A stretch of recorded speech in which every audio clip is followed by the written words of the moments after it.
Magandang araw po sa inyong lahat. Narito na po ang pinakabagong ulat tungkol sa mababang presyon ng hangin o LPA na aming binabantayan sa silangan bahagi ng ating bansa ngayong Lunes, ika-29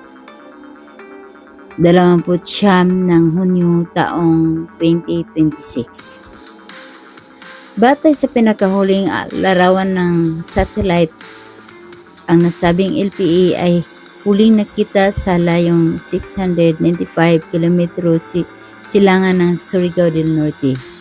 Ito ay dahan-dahang lumalapit sa ating lupain at nagdadala ng mga lokal na pagkulog at pagkidlat. Magdudulot ito ng makapal na ulap at pag-ulan sa silangang bahagi ng Visayas at Mindanao. Hinihikayat namin ang lahat na maghanda dahil inaasahang tatawid ito sa ating bansa. Inaasahang daan at pagkilos. Ito ay kikilos pakanluran, hilagang kanluran sa bilis ng 20 km bawat oras. Ngayong araw, hapon o gabi, posibleng dumapo o pumasok sa lupa sa bahaging silangan ng Samar.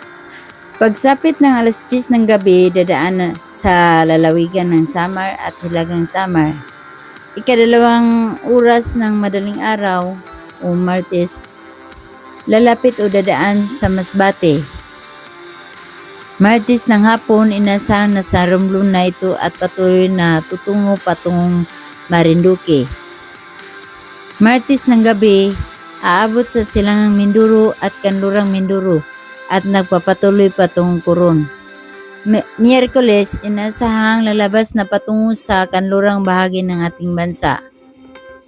Habang ito ay dumadaan, magdadala ito ng malalakas na ulan, kulog at kidlat.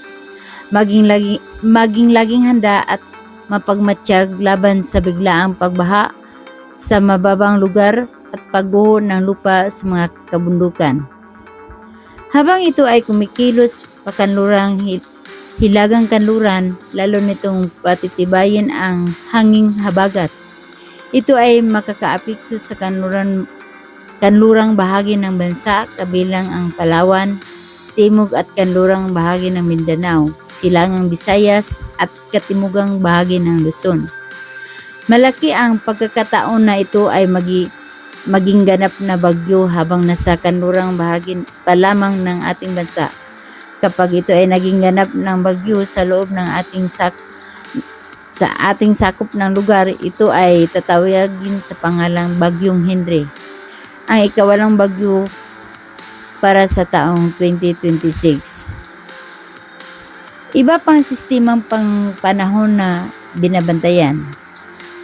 Sa labas ng ating sangkop na lugar ng Pilipinas o PAR, Philippine Area of Responsibility, mayroon ding isa pang sistemang pangpanahon na itinuturing ng tropical na bagyo.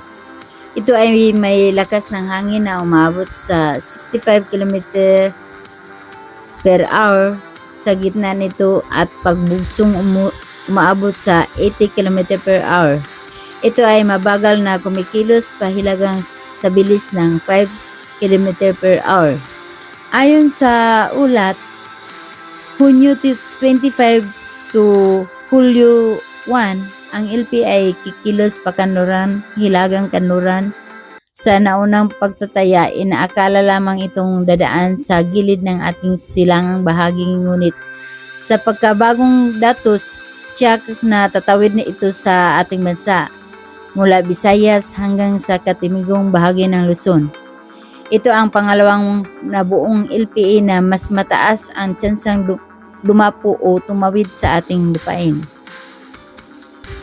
Hulyo 2 to Hulyo 8, may isa pang darating na sistemang pangpanahon na kasalukuyan pa ring binabantayan sa labas ng ating sakop na lugar.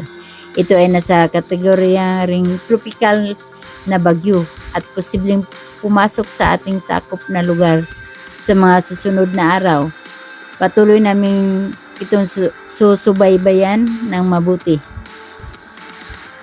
Kalagayan ng karagatan. Sa ngayon, wala pa rin tayong nakataas na babala tungkol sa malalakas na hangin o alon sa alinmang baybayin ng ating bansa. Inaasahan lamang ang mahina hanggang katamtamang paggalaw ng mga alon. Yan ang aming pinakabagong ulat tungkol sa lagay ng panahon ngayong Lunes. Manatiling nakatutok para sa mga susunod na abiso at mag-ingat po tayong lahat. At kung bago ka pa lang sa aking YouTube channel, huwag kalimutang mag-subscribe para ma-notify ka sa mga latest nating update. At ito pala si Weather Forecast, ang iyong lingkod na nag-uulat. Maraming salamat po and God bless.